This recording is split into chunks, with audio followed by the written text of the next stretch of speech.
Assalamualaikum warahmatullahi wabarakatuh. Saya Ahmad Wirul Adian, NIM 20410501098.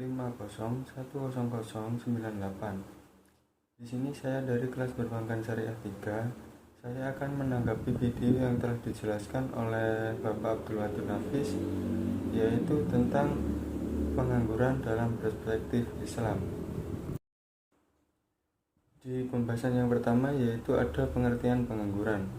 Pengangguran dapat didefinisikan orang yang masuk dalam angkatan kerja 15-64 tahun yang sedang mencari pekerjaan dan belum mendapatkannya. Di poin yang kedua yaitu ada macam-macam pengangguran. Macam-macam pengangguran ini terdiri dari 4 macam, yaitu pengangguran terbuka, yang artinya secara nyata dia tidak mempunyai pekerjaan ataupun penghasilan. Dia tidak bekerja padahal dia sudah masuk dalam kategori kerja, baik itu sebagai karyawan ataupun pengusaha. Dan yang kedua yaitu pengangguran tersembunyi. Dia bekerja tapi tidak bekerja dalam waktu yang standar. Misalnya seharusnya dia bekerja 10 jam, dia hanya bekerja setengah dari 10 jam itu, ataupun lebih dari sisa waktu itu. Dia bisa dibilang nganggur karena tidak dapat bekerja dengan maksimal. Di yang ketiga yaitu ada pengangguran musiman. Ada orang yang bekerja itu di waktu tertentu atau pada musim tertentu saja, misalnya bekerja di sektor pertanian. Selain pada musim panen dan musim tanam, dia dapat dikatakan nganggur. Dan yang terakhir yaitu pengangguran setengah menganggur. Dia bekerja full, hampir sama dengan pengangguran tersembunyi, namun bedanya itu tidak sampai setengah dari jam kerjanya. Dia hanya tidak bekerja sesuai dengan waktu yang ditentukan, namun tidak sampai setengah dari pekerjaan seperempat atau sedikit, atau misalnya dia seharusnya kerja 7 hari dalam seminggu, namun ia hanya bekerja dalam 5 hari. Dan di poin pembahasan yang ketiga yaitu ada jenis pengangguran.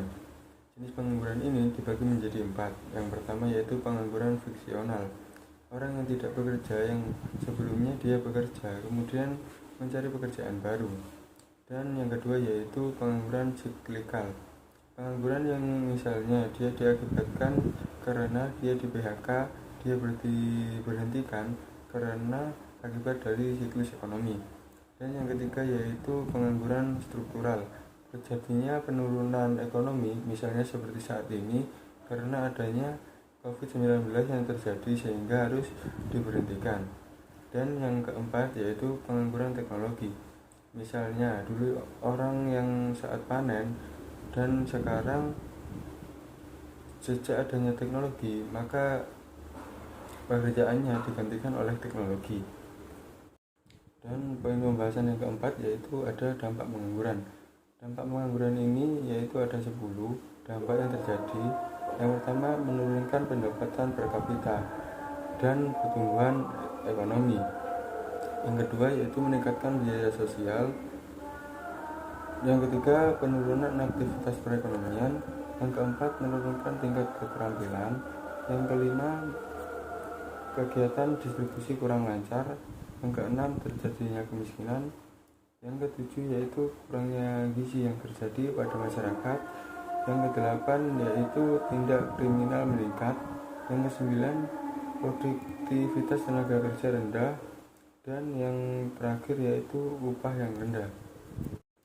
Dan di poin yang kelima yaitu ada penyebab pengangguran. Adapun beberapa penyebab terjadinya pengangguran yaitu tidak sebanding penawaran dengan permintaan pekerja. Dan yang kedua, penurunan pengeluaran total dan output. Yang ketiga, perubahan teknologi. Yang keempat, waktu yang dibutuhkan untuk mencari pekerjaan. Dan di poin yang keenam yaitu cara mengatasi pengangguran. Ada beberapa cara untuk mengatasi terjadinya pengangguran, yaitu menyelenggarakan bursa tenaga kerja. Yang selanjutnya, mencari informasi lowongan kerja. Selanjutnya, memberikan pelatihan kerja.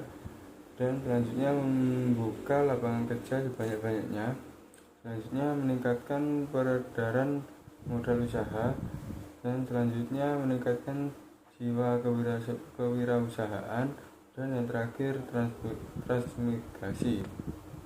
Dan di poin yang ketujuh yaitu pengangguran dalam ekonomi Islam. Itu ada dua, yaitu pengangguran jabariyah atau karena terpaksa tidak mampu melakukan pekerjaan, misalnya karena sakit atau tenaga tergantikan oleh teknologi. Dan yang kedua pengangguran khiyariyah atau pilihan.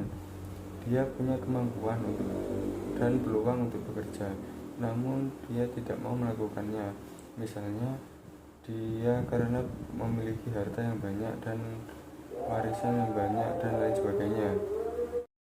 Dan di poin pembahasan yang terakhir yaitu ada solusi pengangguran dalam perspektif ekonomi Islam, yaitu yang pertama melakukan mekanisme atau pendekatan individu, dan yang kedua yaitu melakukan mekanisme atau pendapatan sosial ekonomi. Sekian penjelasan dari saya. Apabila ada kesalahan atau kekurangan saya mohon maaf. Wassalamualaikum warahmatullahi wabarakatuh.